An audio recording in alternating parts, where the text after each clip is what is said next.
इस मानव जगत को बुद्ध जी की विचारधारा मानने वाले ज्ञानी विद्वानों ने पंचशील का मार्ग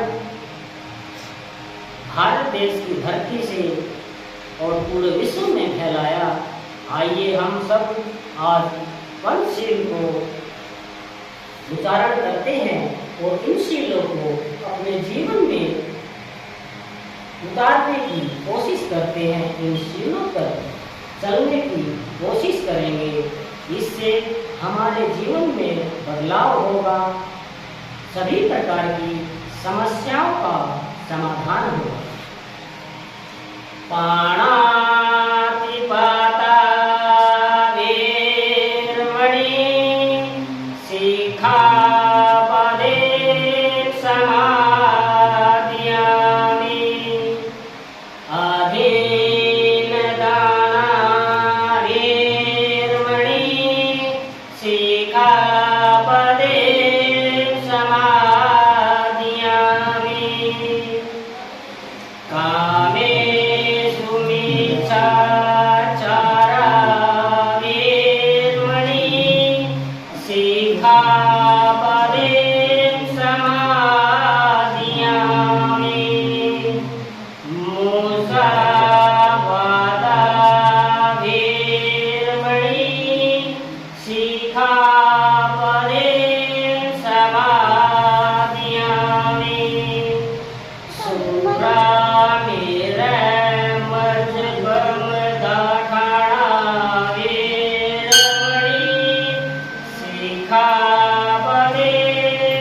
समाधियामि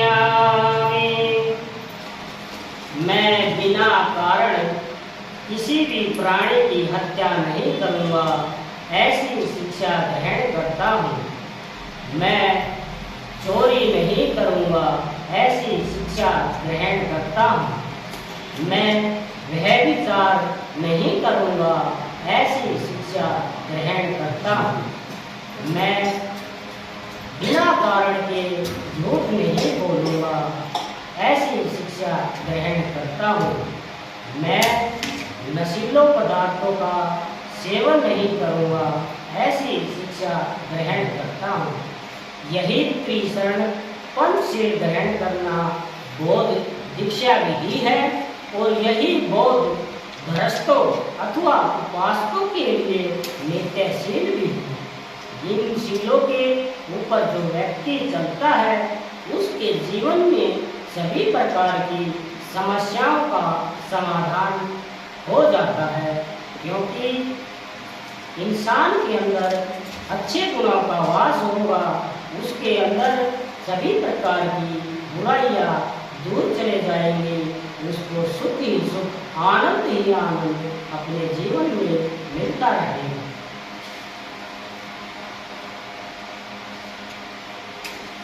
आज इस गुरु पूर्णिमा के अवसर पर हम महात्मा बुद्ध जी के जीवन और उनके संदेश को अपने जीवन में समाज के लिए किए गए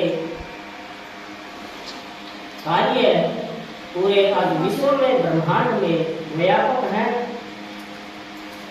हम मंगल कामना करते हैं कि बलियारी गांव के सभी ग्रामवासियों के अंदर मानवता, स्वतंत्रता, एकता, समानता और भाईचारे की विचारधारा हर इंसान के अंदर पैदा हो, ताकि मानव धर्म को मानने वाले लोगों का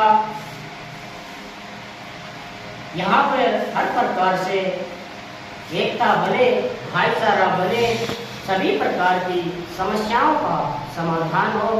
यही महात्मा बुद्ध जी की विचारधारा थी।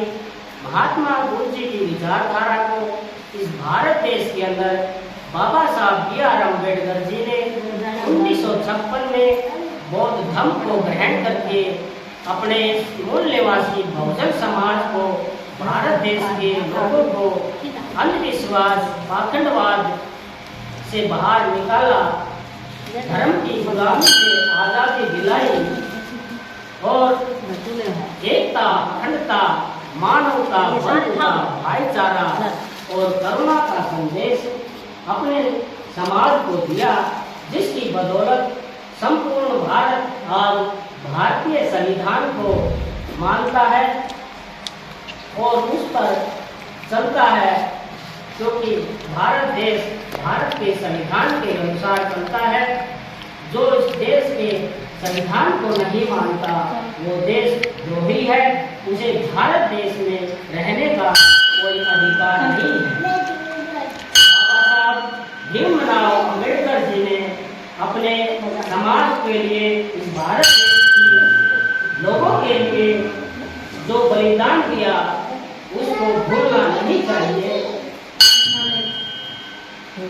आज इस गुरु पूर्णिमा के शुभ अवसर पर हमें बाबा साहब काशीराम जी को भी याद करना चाहिए, क्योंकि B.R. अम्बेडकर जी के इस दुनिया के चले जाने के बाद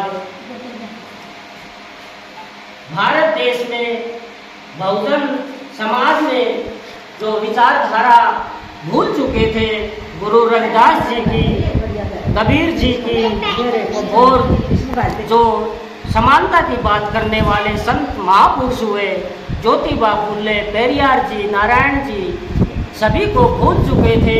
साहब काशीराम जी ने उनकी विचारधारा को जिंदा किया और बौद्ध धर्म को भी जिंदा किया। बौद्ध धर्म सत्य का मार्ग है, मानवता भाईचारा बनाने का मार्ग है। साथियों, आज हम बाबा साहब का जो अंतिम संदेश था उसको पढ़ते हैं।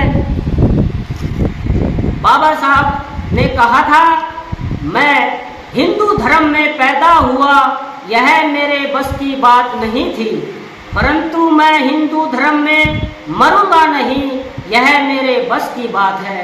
ये बातें बाबा साहब B.R. अम्बेडकर ने समस्त इस देश की जनसभा को इकट्ठा करके कहा और जो हिंदू पाखंडवाद का धर्म को ठोकर मारकर बुद्ध धर्म को अपनाया, जो हमारा सबसे प्राचीन धर्म है, सम्राट अशोक के समय का और उससे भी पहले का जो हड़प्पा संस्कृति का समय भी हमारा बौद्ध धर्म था। आज संपूर्ण भारत में बौद्ध धर्म के अवशेष मिलते हैं। सबसे पहले भारत के अंदर महात्मा बुद्ध जी की मूर्तियों की स्थापना की गई। आज भारत में कहीं पर भी यदि खुदाई होती है तो महात्मा बुद्ध जी की मूर्तियां निकलती हैं या फिर बौद्ध विहार के अवशेष निकलते हैं, जो हमारी इतिहास की प्रतीक है। साथियों, ऐसे कार्यक्रम समय समय पर जागरूक लोग करते रहते हैं और करते रहेंगे मानवता की भलाई के लिए। तो आज समस्त ग्रामवासियों को हम फिर बार बार शुभकामनाएं देते हैं। महात्मा बुद्ध जी की जन्म जयंती और गुरु पूर्णिमा के शुभ अवसर पर सभी को जय भीम, जय गुरुदेव, नमो बुद्धाय।